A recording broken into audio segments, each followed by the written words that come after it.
Welcome to the first of many shop talks this weekend. Free information from the Ink Kitchen, which is a website full of free information and accurate information from experts in the industry. I want to thank our sponsors, which is the Impression Show here, Los Angeles Apparel, SPSI, Transfer Express and Stalls, Lane 7 and Alpha Broder. And to kick this off, we're going to talk about some negative experiences that we have had. Going to turn the tables a little bit here. I'm Rick Roth of the Ink Kitchen, but I got my buddy here, Stan Banks, who's going to MC. And we got Lon Winters from Graphic Elephants in Colorado. And we're going to talk about some of our mistakes that we've made, and hopefully you'll learn from them. All right, take it away, Stan. I think we should start where everybody always wants to start, and that's pricing. You guys agree? You want to figure out like the best way to price. So, you know, I know at every level of business, the pricing changes, your overhead changes. So, you know, tell us about the biggest mistake that you had when it came to pricing the job over the years. Many. I suppose over time you get a little more wise to a lot of things, apparently. Pricing wise, I suppose early on I think there was a need or a want to fill presses, especially with large lease payments when you first automate, to try to fill those presses with maybe less profitable kind of work. And honestly, we all kind of learn on the fly rather than studying our own expenses and understanding what our true costs are. To earn some jobs, I'm not going to lie, I pulled my pants down a few times to beat the competition, and I certainly regret that in a lot of ways, but I do think it helped us sort of learn what not to do. And now we understand what our costs are, we understand what the market bears, and we try to be outside the normal and be a little bit above and beyond to create higher value so that we can get paid a little bit more. I think the value there is the key, right? It was like how you can guide your prices based on value. But what about you, Rick? So I remember early on we had a job of 600 sweatshirts for organization in Washington, and my customer service person actually priced them less than the garments cost. And so I think I learned that one is take a deep breath when you're looking at anything, and does that price make sense? You know, so you'll at least avoid the gross errors. A union sweatshirt with printing is not going to be $15. So I think in that case, I'll get a point about mistakes is when you work closely with people and they trust you. So I went back to the customer in this case because I had done other work for them, and they agreed to pay more. And I think that is one of the lessons I've learned from don't cut your corners for every penny if you want people to bail you out. So we related to that, we did about that point about people bailing you out. We did $7,000 worth of soft shell jackets, put a transfer on. We thought there was a press mark on it, but it was actually scorched. Not really thinking that for Navy, not really thinking at a low temperature that a garment would do that. And the people we bought them from, then we were like, how do we decorate them? It turns out they decorate some themselves, and they cut like a cardboard thing to go around every single one. Not exactly what you would think of doing. You wouldn't really think that it would burn. They came to bat, and they replaced the garments at no cost because, you know, I don't beat them up day by day. I pay what they want, and if you're going to have people back you up, you got to treat them right if you're going to have them bail you out in a pinch. Most of us would never think about going back to a customer and asking for more money after the fact or after it was quoted. So, like, what was the thought process there of going through that process? So, basically, I've done other work for them, and then I said I would cut them a little break in the future. So we didn't take a bath right there, at least. I was able to talk to them, you know. All right, so Lon, you grow in a big shop. You started rather small, right? So in that process, where was a point that it kind of maybe almost took you under, or was it a decision that you made that probably didn't pay off the way you wanted it to, but over the long haul you were able to fix? I would always caution getting in bed with the wrong people. At the end of the day, I had a bad partner. And they say partnership's like a marriage, and it certainly is. You get the good, bad, ugly. That's my wife over there. No, marriage is a good thing.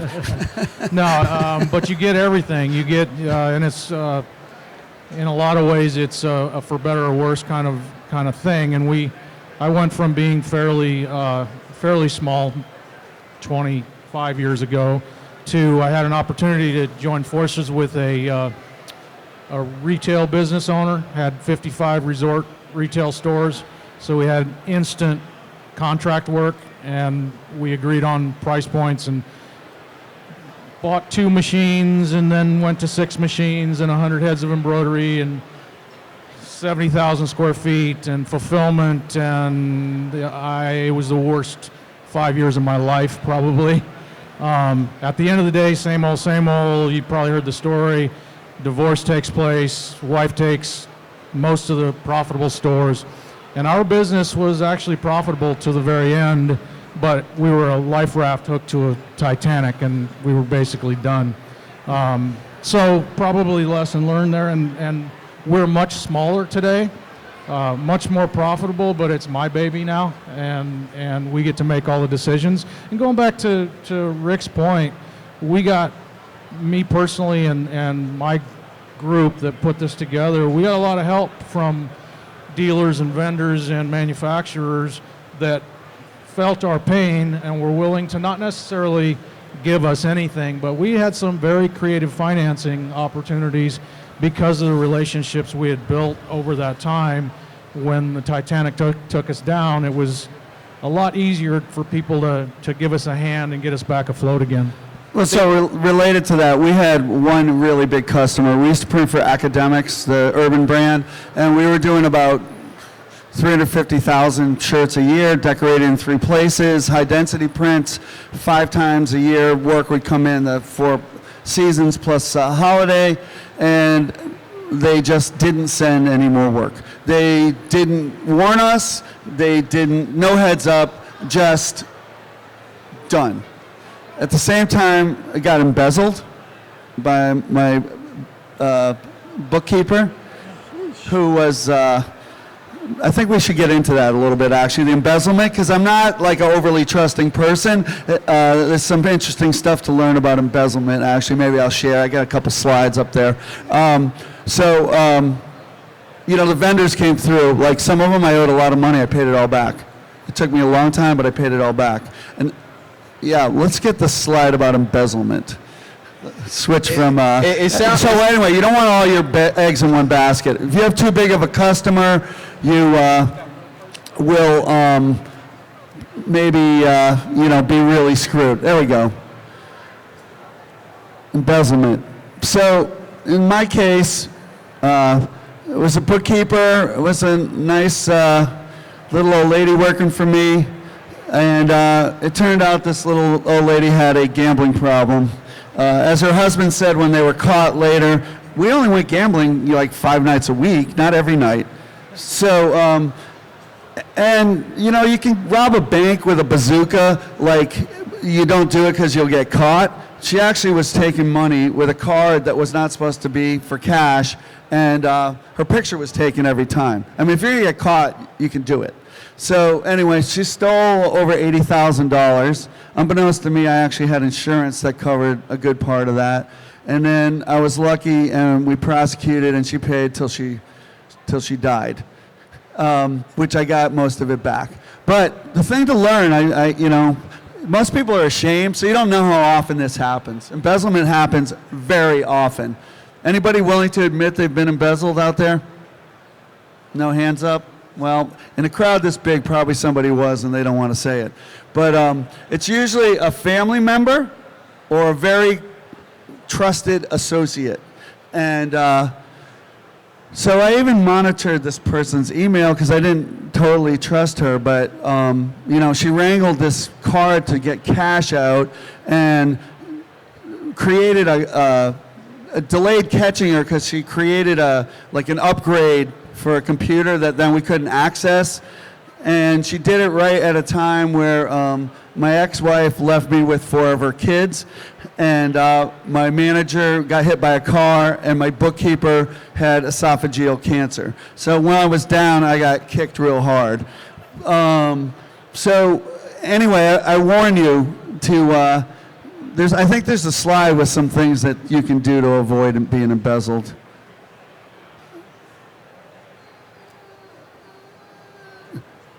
Yeah, usually it's like fake. We would get CODs back then, and she would write a check for cash to go pay the COD and keep the cash and finagle the books afterwards. That was her scheme. Besides at the end, taking cash. Yeah, I would look some of these things up if I were you. It's way more common than you would think, and the average loss, I don't know, it's somewhere up there, but it's like $1 million. You know, I was lucky, I think. So you guys touched on like the relationships with vendors and how you can use the vendors in a way that, you know, by building a relationship. What does it take to build that relationship? Well, I think I mentioned before, you know, one is to not, you know, don't beat somebody up for a penny.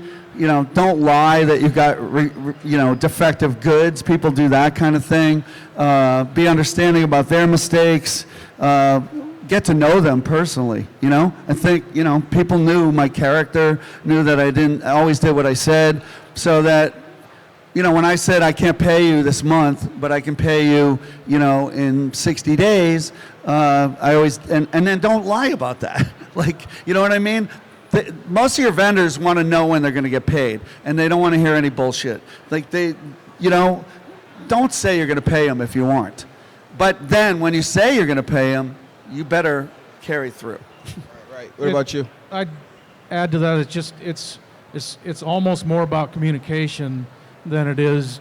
Everybody wants their money, no question, but they don't want to be lied to. None of us do. And I'd offer that I appreciate a customer, a client that treats us that way rather than lying to us as well. I mean, the whole idea that, hey, we're processing the check on Thursday, nobody's going to look at it till Monday, it's going to get signed, and then it's going to sit on somebody's desk, and then we're going to put it in the mail, but we're not going to get it in the mail till Thursday. I mean, we kind of have that conversation with a client, but if you think about that with your vendors and with your manufacturers, they're going through the same thing. So when you say the check's going out today, let's make sure the check goes out today. Do what you say what you do, and you don't have to learn the hard lessons of lying to people. I think something to add there. We got a question. Say it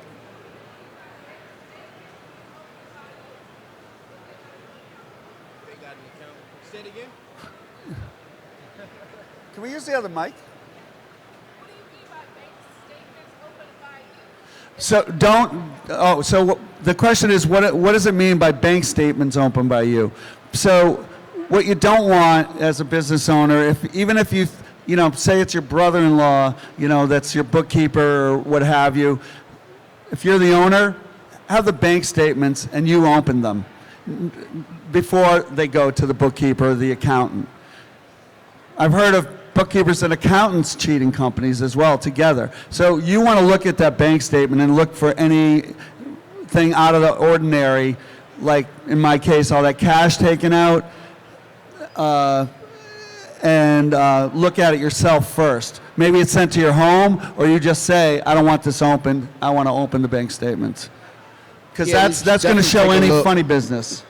You should definitely take a look. You know, like just as a business owner in general, you want to at least know a little bit about everything that is going on in your business. Whether you can get in there and set a hoop and embroidery machine, but you should know about how long it takes. And sometimes you can go visit somebody, see their process where you don't have to be hands-on into it. But the books is the same way. You know, you get a bank statement, even just opening it and then giving it to them lets them know that you took a look at it. So it's kind of like, oh man, she's taking a look at the statements every month, or different things are going on. Just kind of like that checks and balances of knowing what's going on in your business. I mean, we can't wear all the hats, right? Eventually you need to delegate some of that work off, but first just start with things that are like a little less dear to you, away from the money. But as you get help, just try to monitor it the best you can. So, in my case, I told you the accountant was ill, so I had to get a new accountant. I stupidly let the bookkeeper recommend somebody, hired him. I don't think he was in cahoots, but he was incompetent. So at one point we had some losses, like we have the same sales, where's the loss? He blamed it on the old accountant. I didn't think that was true, but I was too busy and I didn't look into it. It was pretty much the money that had been stolen. So I got a new accountant and straightened everything out. I actually sued that accountant and won. So that part of I was paid back from them. And at that point even it was kind of personal, so I made sure he was sued for more than his insurance. So I got a little, payback. But you want to check things out. Don't trust other people. I have other friends that look at every last thing. That'll get you nowhere also. If all you're doing is checking up on everybody else, you will not grow. You will be a little business because everything has to run through you. I'm not saying that. You just have to have checks and balances. Have an accountant that's not related to the bookkeeper. Look things over once a month, once a quarter, and the bookkeeper does the daily things. They'll catch things like that. Yeah. And I think that, all of our businesses are a reflection or a extension of ourselves. And, to share a personal mistake on our end, we, before COVID, we were busy as shit. COVID shut everything down. We had to make some choices like a lot of people did. Survived. We're better on the other end of it. But during that time, I had to make a decision to let a 35-year friend, family friend, go. I'd hired him back at Ocean Pacific when I started in the late 80s, and I brought him back to our place about 15 years ago. Great aptitude, can do anything. Mechanical, can print, can embroider, can make screens, can do art, can just super aptitude. But he's a dick. And over time, I let that culture creep into our business, and I was doing a lot of road stuff with consulting and my culture inside my own building became a different culture. It wasn't an extension of me. Now, if there's a silver lining, we're better after COVID, but a lot of it had to do with me being back hands-on in my business again instead of letting somebody else dictate the culture. It was painful to do something like that, but I should have done it 15 years ago. Most of us don't consider like culture in our businesses because we're small. But as you hire your first 2-3 employees, it's going to be more prevalent in who you hire. I've been a part of some very, very large companies in this industry growing, and they basically say the first 10 to 12 employees that you have set your culture forever. So, when you're making those decisions about who you hire and how you hire, you'll find that when you're culture conscious, that came up pretty nice. Right? Nice. When you're conscious of the culture that you're creating, it becomes less about what their skill set is coming in. And because we know we can pretty much teach anybody to print, right? It is a trade, but you can teach people segments of the business if you're not teaching them everything at once. But really, as you become culture conscious, you're looking for really the qualities of the person and the things that they can and will do, more so than their skill set coming into the position, which is something that I've opened my eyes to when you think about culture, and you brought it up. Is really, really important about who you hire. I want to talk about a giant error. Can we get a slide there? The one with Danny and the cotton candy.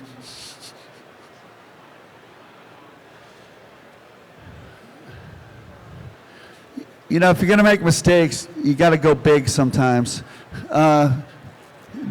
So we printed for a beer company, a large beer company, and we printed almost 100,000 shirts of a beer glass with perfect foam. Our thing at the time was simulated process, perfect Mona Lisa, perfect beer glass, perfect beer bottle. So we printed it, and it had a very light tan in it. Well, unbeknownst to us, and actually unbeknownst to the ink company, if you mix certain colors of light tan, the yellow would recede, and the red would come forward over time. So we printed all these, and they look great. And then the customer got them, and pink beer foam is a really bad thing. So we had, not all of them, but we had probably half of the shirts unacceptable. Next slide, actually. So actually the ink company at the time then switched the formula. He's now the CEO of M&R, but he worked for Rutland at the time, and he actually put his job on the line and said that if they didn't make good for me, that he was going to quit. This is what friends will do for you. They don't make friends like that anymore. No, they don't make friends like that every day. But you know what? I'm that kind of friend.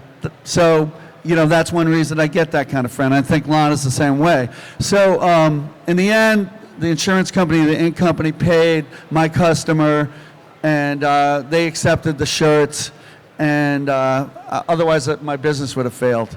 So, yeah. All right, so I still kind of want to faint thinking about it. going into scaling, right? So we got some small businesses here, I'm sure, that are looking to figure out how they can grow. Actually, I'll say one other thing about that. Don't take on jobs, certainly not too many of them, where you can't make good if something goes wrong. True. And then, like I do some sourcing overseas, you got to charge enough money that one of those things is going to go wrong and that you can make it up. Yeah, it's definitely not worth if you don't build in a profit into your job. Sometimes you want to be in a situation where if you lose, you can replace it and still come off at least breaking even, if not a little bit still in the green. That's one of the things that, the pricing formulas and all of that kind of stuff don't tell you, right? You're like, I'm going to mark this up 1.5 and I'm going to charge this and it's fine. But if things go wrong, you can't replace those garments. You can't do X, Y, and Z. I definitely had some situations where polyester and the printing red on polyester turned out burgundy, and a whole job had to get replaced. But the good thing is I was charging probably at that time way overcharging because I started out doing it in vinyl, and then I just kept the same price and going into screen printing. But that allowed me to have that difference maker in there to make up for it. What about you, Don? Any jobs like that? Ink problems? Actually, I'm going to make one more point about the pink beer foam. Your best customers will be the ones where you had something go wrong. Like, I think that people don't understand that. They care about what you do when it goes wrong. So it's really easy when everything goes right. What's going to happen when you're late, or what's going to happen when something gets printed wrong? That's what they're afraid of also. And when you make good, they trust you to do their work, because there will always be a mistake. We have that quote from Miss Bonnie, maybe. This is a good one. So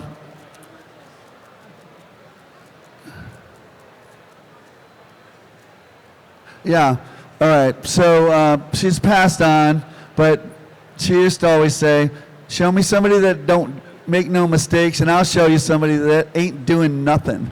So mistakes are inevitable, and the whole question is, what are you going to do about it? And who's going to help you out when you're screwed? So our biggest print mistake, I believe it was in the early 90s, we had the Final Four in Denver, and Arkansas was one of the Final Four. I think they won the national title that year. But as they made the Final Four, you do the Final Four shirts. So everybody knows there's an S at the end of Arkansas, right? We were so worried about making sure there's an S at the end of Arkansas, we forgot the one in the middle. Ooh. So we did 40,000 pieces that said Arkansas. Oh, no. So I didn't have the relationships yet. Did you sell the shirts to the team that lost to them? Arkansas? We had to reprint them. It was their proof. It was a licensing company, and we just did the SEPs and printed them. They took responsibility for the blank, but we reprinted them for free. I didn't have the relationships or the ability, or what I thought at that time, the leverage. I needed to get paid on at least 40,000, even if it took me 80,000 to get paid on the 40. That's a very good point, actually. You can. I see people on Facebook all the time. They're always small businesses. They didn't grow very big, and they're always like, "Well, I just insist on you okayed it, and you got to pay for it." And you know what? If you want a big customer and you want to work for them a long time, when they make a mistake, you have to help them out and don't hold their feet to the fire entirely. You partner with it. If you really have a customer that's a partner, you help them with their mistakes as well. Yeah, that definitely comes up to vendor relationships. I think one of my mistakes that I've made is I ordered a job. It was actually for a memorial for a girl who was hit by a drunk driver in college.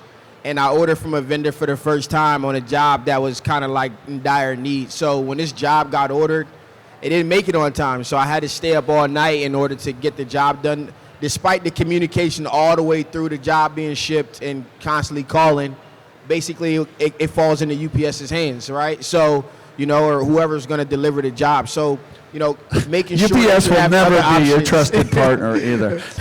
I mean, FedEx is worse, but UPS will never be your out trusted of the pandemic, partner. we didn't know who was going to come out of that at all. But we always ran into these problems. But in general, you got to be able to pick up the phone, and building a relationship with some of the local vendors is more important as well, because I had to get Nina transfer paper and pretty much overnight, and I had to go drive to pick it up or get things in place so that I could get the job done. I don't have enough vinyl.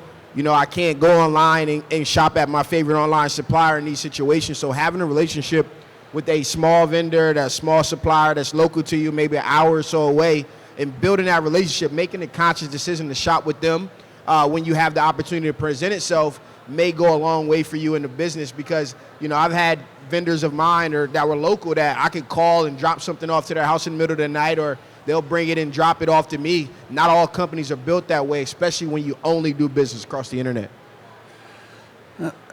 It's funny, all those bad thoughts are coming forward. So we used to print for Anvil, the brand that's now gone pretty much with Gildan. But so we were supposed to print these shirts. There was an event in northern Michigan near Grand Rapids, and people had big QR codes, and this was a big, like they went out in the forest or something. I don't know what it was, but they're like, "Did you ship the shirts?" It's like, we didn't even know they were due, and they had not told us that they were due, and they were supposed to be printed for that day, that night. So immediately I tried to call it a favor, somebody that had was called Delta Dash at the time, where we could print them and send them, but it turns out the nearest airport with a flight was Detroit, and it was like 4 hours away. So then I had done some consulting in Grand Rapids. I called the guy that I knew. I had really helped him out. He said, "All right, we'll do it." And then 10 minutes later, he called back, "Oh, we can't do it." So then I asked him, "Is there any other printer?" I called the printer. He actually felt my pain, I think, more than anything else, although I did offer to pay him. He drove and got the shirts, printed them, and drove them to the event, and they had them by 7 o'clock when they needed them. So, like, calling in favors, you sometimes really got to do it.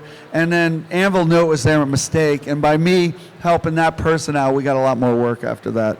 I think building those relationships with people amongst the crowd is one of the things that, the fact that you guys are all here, there's a printer next to you. We all view each other as competition of a sort, but and truth is, none of us has franchise businesses all across the country. So getting out and attending events, being amongst people who could, maybe you're an embroiderer, you don't have screen printing, building that relationship up with somebody that can do business for you. But then also their network becomes your network. You can call a favor, a friend of a friend sometimes, to be able to get you through the bind. That goes back to knowing how to do everything in your business, right? It's one of the things that we all are fear. We no matter what, I got to learn at least a little bit about how to manipulate artwork, even though I can't draw to save a lick, right?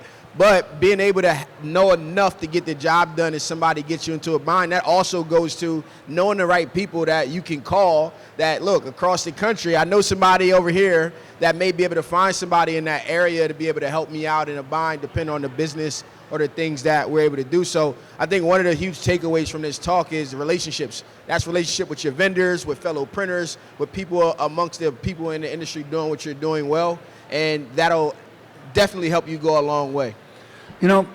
Sometimes you can't trust people, and there's an example there. You want to get the slide with the RJJR on it, if you can see it. It's like a little breast patch. So, sometimes you don't trust people, and, you better have them sign off on stuff. So this is not the actual shirt, but it's a mock-up of something like this. So we printed a lot of shirts, like 60,000, and I guess somebody else did 100,000, and someone else did 50. And the guy we dealt with was kind of a jerk, and the company that it was done for were kind of not the best company. Anyway, they actually signed a shirt off, like a sample. It was supposed to say RJR, and like all those shirts got printed RJJR. They submitted the wrong art. I think we counted later, something like 24 people had approved everything from the start of the art to the printing of the shirts, and they had to pay for it to be reprinted. Second lesson from this, type in an arc, always take a deep breath and look at it twice. It's really hard to pick out typos when type is in an arch. If you want a tip for your to take home, always look at type in an arch twice. Any more slides? What? Yeah. All right, there's the second thing. That's why I put that on there, actually. If one thing's wrong, take a deep breath and see if two things are wrong. Because we did a job for someone once, and we were so focused on fixing a mistake that another mistake had been made. And you got to really, or get a fresh pair of eyes. I think it might be up there. The clock tower one is a good one. Those things happen in threes. Yeah, that too. So, yeah, that one, back. The one before, yeah. So, in the early days of simulated process, we had done a job where we, wasn't simulated, but it was like, we printed process and we had 2 blues, 2 reds, and we were reproducing this photograph of a clock tower. And we were so focused on whether we could actually pull it off that on the same shirt, you'll notice Lawrence is spelled wrong at the bottom, even though it's spelled right at the top. And again, there was something like 15 people had approved the artwork, made the screens. We were printing them, and someone came in to meet someone to take them to lunch on their break and said, hey, that's spelled wrong. Like, nobody else saw it, because we were all so worried about the damn clock tower. And since that day, whenever you're doing something hard, again, take that deep breath and look at the whole thing, or show it to somebody not involved, because there can be another mistake there that you don't catch. I was going to add in, I'm pretty sure we all got the spell checker in our family or friends, just like going through, just send it to that person to make sure it's right. Go ahead, Lon. Yeah, well, actually, there's a slide there. I won't make her get it, but we printed for academics, and one time they spelled academics right. Academics, the brand is spelled with K's, and there's C's in there. They spelled it right, and that was a disaster. Spell check did it. Or on that slide, you might use a readable type. What? Readable type. A readable type. Yeah. So let's talk about the process of proofing, since we're talking about kind of these mistakes. What should the process of proofing look like, Lon? Well, when we have a really difficult job, I'm going to just say, we tell people to approve it on their phones, right? You know, when it's this big, you can really see, and they can adjust the height by a 1/4 inch, right? Yeah, send them a low-res file, because they're going to make it bigger and bigger and bigger, and they're going to see all the little halftones hanging out the side. We learned that the hard way on embroidery. You send a high-res file of embroidery, and they're looking on their phone. Embroidery close up does not look that great. So then you get people questioning. So if you're going to do the proofing via the easy breezy way with the phone, you better send a low-res file. Then they can't do that. Yeah, in our proofs, we put, I think, something very explicit about don't just look at this on your phone. Yeah, because approval means approval. And also, look for that word approval. When people say, that looks good, some people will try to renege. Oh, I just said it was good. I still have to show it to somebody else for approval. Look for the magic word. It is far easier today because of that, but you are risking a little bit. Gone are mostly the days where people want to come to the shop and they want to see a press proof, and I'm damn happy about that. At the same time, a photographed image is usually better, particularly on a phone, than the actual print. So again, dumbing down what they're looking at kind of can help you out a little bit. But specific line items like check spelling, check color, check the thing. They expect it to be in registration. They expect it to match the proof. Those kinds of things are on you. But things like spell check and those kinds of things, if you make them think about it too, then everybody's thinking spell, and it helps a little bit. But Let's open the floor up to some questions. Any questions from you guys or comments on some mistakes that you guys made or how to fix them? Right here in front. No, you good. Okay, so I know y'all were talking about how y'all have like mistakes with businesses and they like understood y'all and like that level of respect for each other.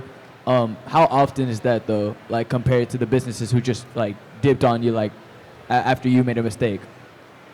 So the question is, and let me summarize it, hopefully it's right, is like how often are these mistakes made and do they turn out on the right side versus the bad side pretty much? I think overall, like when you're small, you know, you got to go above and beyond because we're naturally going to go above and beyond because we're not sure. We think we need every job. We think we need every invoice, you know, every dollar to come in. But ultimately, if you're understanding of the situation that you're in or they're in, because it could come on both sides. It could be a customer. If you make it right, usually on the backside, hopefully you get in a situation where if something were to happen, they will make it right for you. You just got to, doing the right thing is always the right thing. So, you know, sometimes we take our hits on the side and we can't control what happens after we do that thing, whether it's our mistake or their mistake. When it's your mistake, you're going to want them to be understanding. So you have to be understanding when your customer may have made a mistake. And sometimes it's not like, oh, I'll reprint them for free. Sometimes it's like, well, listen, you know, I really didn't, I'm not going to make money by redoing this, but I'll give it to you at cost just to, you know, have some compassion on what you're doing for the customer. And usually 9 times out of 10, if you stand on that with that integrity, it'll happen in the same manner for you. So I think that when a mistake's made and done and you can't do anything about it, I usually go above and beyond. And that usually shocks people, I have to say, and they usually negotiate something actually that's more fair. But I usually start kind of like almost too far. That's one thing. When the mistake's made and it still can be rectified, we always just jump to and make it right and then sort out later that they maybe approved the wrong thing or whatever. Like the first thing, because usually you just don't have time to go through the whole chain. On a really complicated project, you might have, you know, hundreds of emails about it and you're not sure who made the mistake and where it happened. Did the vendor send in the wrong shirts? Did you order the wrong shirts? It takes time and you don't have time. So we always jump to make good and figure it out later. yeah, and I'd like to think it happens less now than it used to, but I think realizing that you will make mistakes, and hopefully they're smaller mistakes that you make, so we don't get too fired up when a mistake is made. And like Rick's saying, we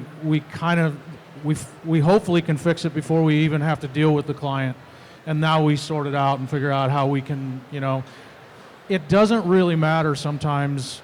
We had this argument with the Arkanas. You know, you sent the art. Well, it didn't matter. You should have caught it.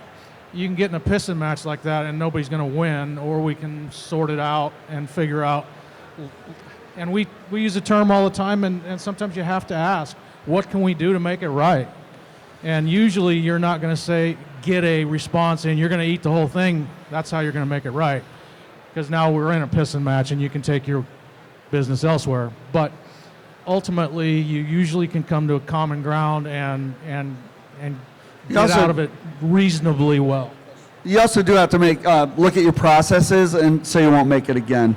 I mean, occasionally there's something will happen, and you're like, wow, that bad luck. But usually there's something you can do better. And the other thing is not to crucify your own employees.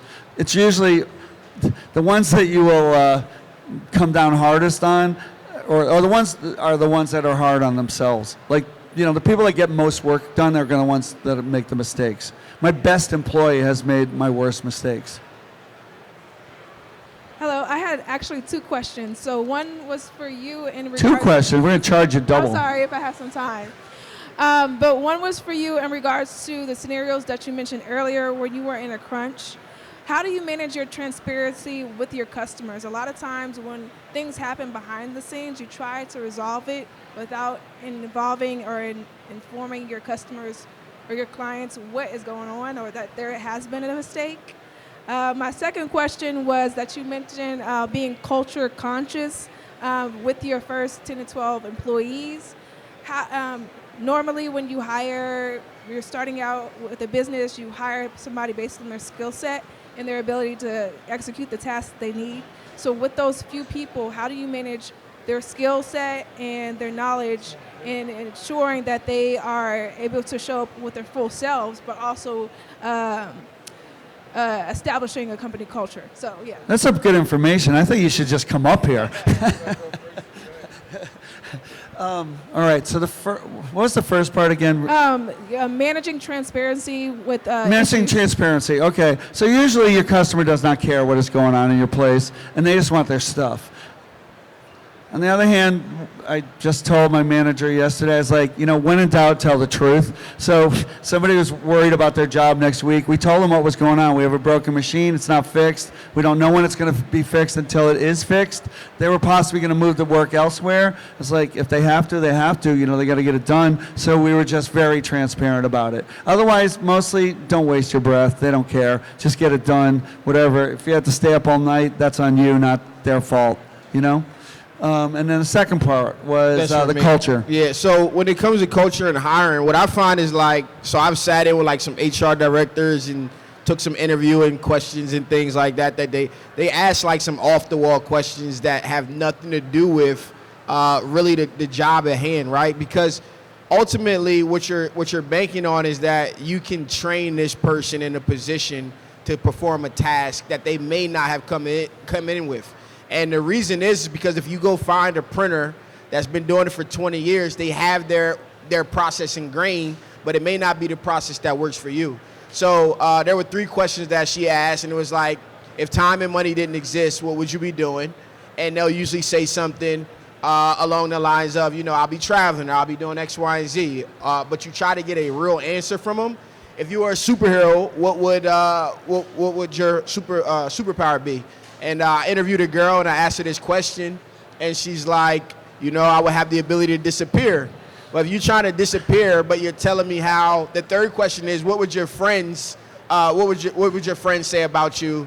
What would your friends tell me about you? So she said, her superpower would be to disappear, but her friends would say that she's like a jokester, she's fun, and all of this stuff. It's kind of like you're telling me that now through these weird questions, you're not who you're putting in front of me at this current moment.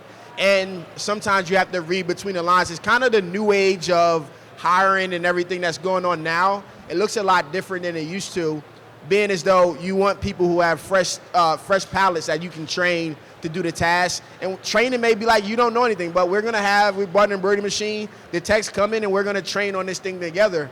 And they'll respect you for that stuff too as well. But you'll have somebody that's really kind of sticking around for the long haul.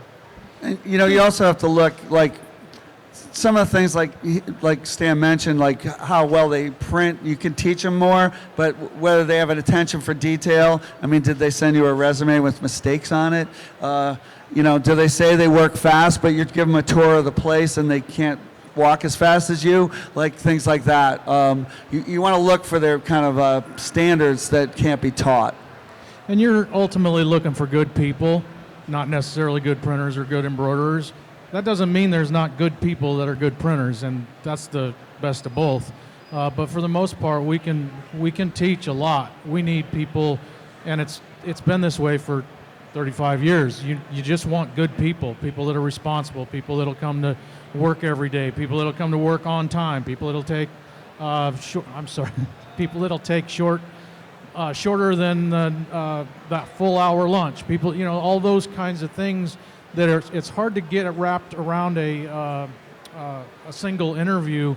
But like Stan says, you get clever, and there's a lot of resources to find these kind of interesting questions to figure out personality that can kind of help you judge those. And what Rick said, some of the physical things. If they can't keep up with you during the tour, they're probably not going to be doing much hustling.